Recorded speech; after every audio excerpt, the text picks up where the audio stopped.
विद्यार्थी मित्रांनो, आज आपण घोषणा या घटकावर संवाद साधणार आहोत.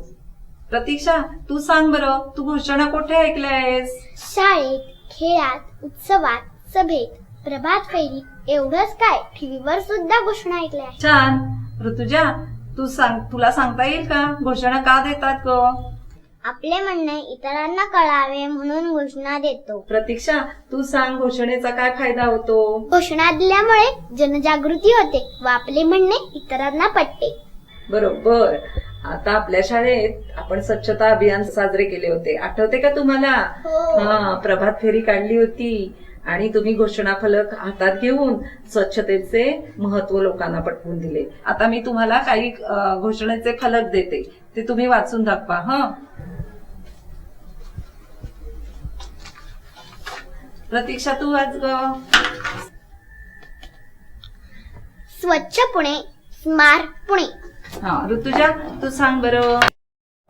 थांबवा वायू प्रदूषण, करा पर्यावरणाचे रक्षण. प्रतीक्षा, तू सांग बरं. पुणेकर आम्ही आमच्यात काय उणे, ठेवतो आमचे शहर स्वच्छ सुंदर पुणे. छान. गणपती विसर्जन करताना तुम्ही जाता की नाही गणपतीचं विसर्जन करायला, तेव्हा तुम्ही काय घोषणा देतात आठवते का तुम्हाला? सांगा बरं.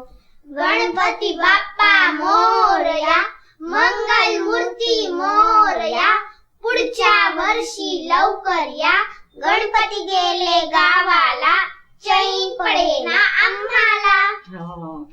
प्रतीक्षा, तुम्ही झेंडावंदन झाल्यावर काय घोषणा देता ग?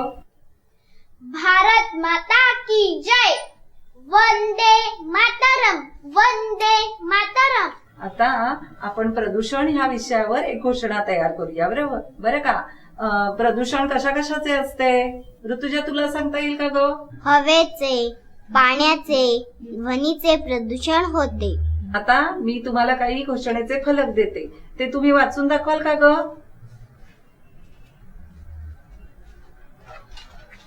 वाच बरं प्रतीक्षा.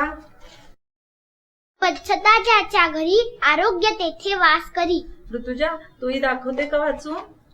थांबवा वायू प्रदूषण, करा पर्यावरणाचे रक्षण. प्रतीक्षा, तुम्ही वाचून दाखव बरं. कर्कश हॉर्न टाळा, ध्वनी प्रदूषणाला घाला आळा. समजले का तुम्हाला घोषणा कशा तयार करतात आणि त्या का देतात ते? हो, समजले.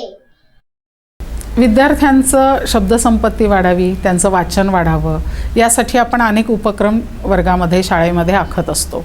सहजपणे विद्यार्थी जाता येता रस्त्यावरचे बोर्ड वाचत असतात, दुकानांवरचे बोर्ड वाचत असतात, रस्त्यावर अनेक प्रकारच्या पाट्या लावलेल्या असतात. त्याच्यामध्ये स्वच्छ पुणे, सुंदर पुणे, झाडे लावा, झाडे जगवा, अशा प्रकारची वाक्य त्यांच्या नेहमी वाचनात येतात. ती स्वच्छता विषयक असू देत, पाणी बचत विषयक असू देत किंवा पर्यावरण विषयक असू देत. एक तर काय आहे की ही घोषवाक्य जी आहेत, ही घोषवाक्य कमी शब्दामध्ये जास्त अर्थ विद्यार्थ्यांना सांगतं आणि नेमकं आपल्याला काय अपेक्षित, आपण काय कृती करायला हवी, हे त्या घोषणेमधून विद्यार्थ्यांना समजतं. म्हणजे ती 4-5 घोषणा ही 2 वाक्यांची, 2 शब्दांची, म्हणजे 2 शब्दांपासून 7 ते 8 शब्दांपर्यंतची ही घोषणा असू शकते. पण ही घोषणा विद्यार्थी वाचल्यानंतर त्याला तो विषय समजतो आणि नेमकी आपण कृती काय करायची आहे, आपण कसं वागायचं आहे, म्हणजे याच्यातून आपल्याला मुलांना कोणतं मूल्य शिकवायचे ते कमी शब्दामध्ये शिकवता येतं. आणि मुलांना अशा घोषणा द्यायला खूप आवडतं, कारण शाळेच्या घोषणा तर ते नेहमी देत असतात. तर अशा ज्या इतर आहेत, पर्यावरण, स्वच्छता, पाणी बचत, वीज बचत, या सगळ्या प्रकारच्या घोषणा विद्यार्थ्यांना आपण जर सारख्या समोर ठेवल्या त्यांच्या, तर ते निश्चितपणे चांगल्या पद्धतीने वाचतात, नाही तर स्वतःसुद्धा घोषणा ते तयार करायला शिकतात.